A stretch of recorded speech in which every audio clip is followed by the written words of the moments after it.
Alright guys, another generator that won't start. It's been sitting a little while, so I'm sure the gas is bad. I did open up the gas cap and gave it a little whiff, and it stinks, so definitely bad gas. So if you pop off this little panel here, if you had to, you can drain the fuel out of this bowl, turn that screw, and then this little hose goes down and through. So maybe lift up the generator and put a bowl underneath or something to catch all the old gas. But I'm going to do it a little different. I have one of these fluid extraction pumps. These things are amazing, so I use them for everything. You could extract oil or gas. Just note that if you suck out gas with it, dump it out of this thing, because I left it in my old one and it ended up swelling up the O-rings. But anywho, just gonna pump this old gas out of here and be on our way. Alright, I sucked out all the fuel. I'm just going to open the float bowl here to get what's in the bottom of the tank and whatever's in the line. So open this guy up. And this stuff is just nasty. It stinks. As you can see, just drain it into a little container. And then while this is draining, I'm going to splash some new gas in there to kind of flush it out.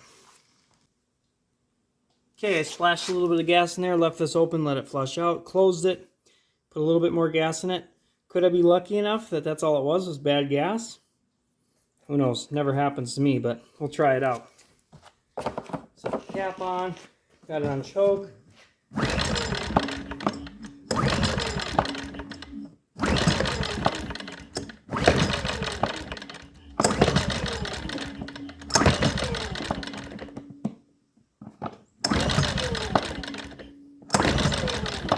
I'd say no. I'll be a dog's ass. I look here and I just see the raw spark plug. Here's the spark plug boot. Let's pop that on the spark plug and see if that does anything. That'd probably help it start. But the gas did smell pretty nasty, so I mean, obviously that's not the issue with the no spark, but the gas needed to be changed out. Maybe we'll get lucky. Turn it on, choke, all that.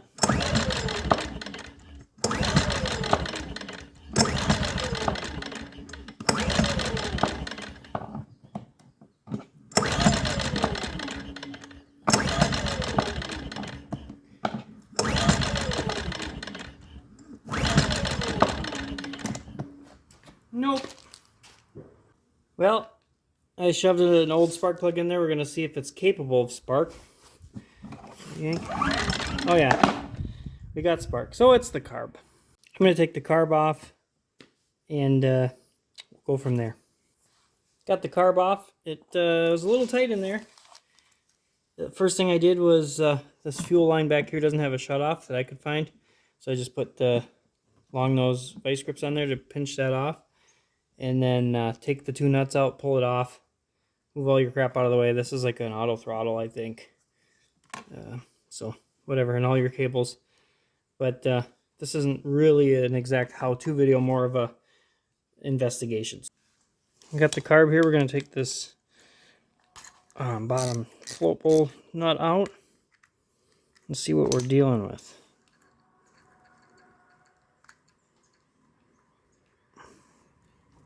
Yummy, more gas, of course. Oh, this float bowl is like jammed, so perfect. Cut. I got it. Some crusties in there, not too bad. It's a little grimy. Oh yeah, down in there is pretty crappy. Pop this float out of here, which it won't just float out. Oh, there we go. There, pull the pin, blah, blah, blah. So down in here, let's see if I get my light. Yeah, you'll never see it, but down in there is the main jet. That's probably our culprit right down in there. I'm gonna pull it out and see.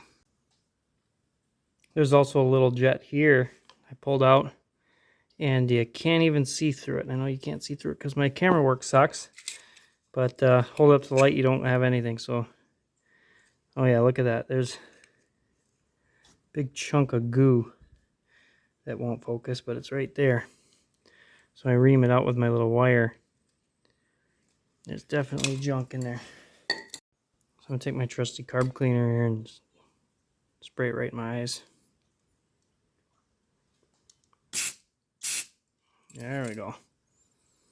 There's still some crap in there, so I'm going to have to ream it out a few times.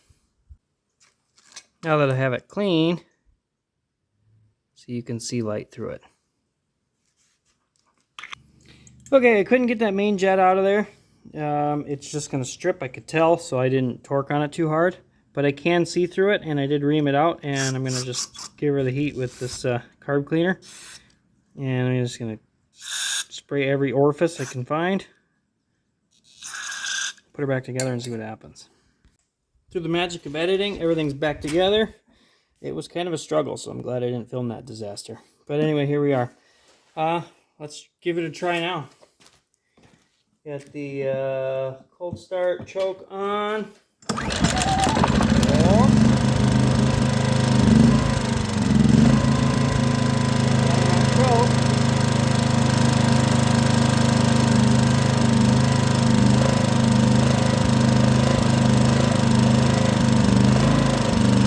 Little surging.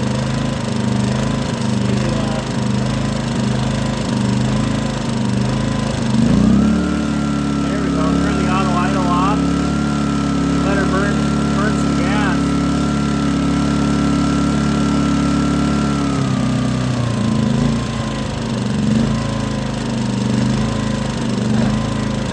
Not too bad. Seems like it's running pretty good. It surges a little bit on the auto idle when that low idle, but that might be kind of normal. Good enough. And then I'm just going to give her a little splishy splash of seafoam. There's not much gas in there. Dump some seafoam in there, and I'm going to chase it with some new gas.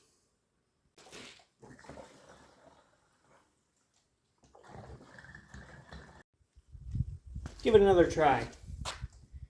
Turn it on restart, not on choke. Oh, it doesn't like that. How about choke?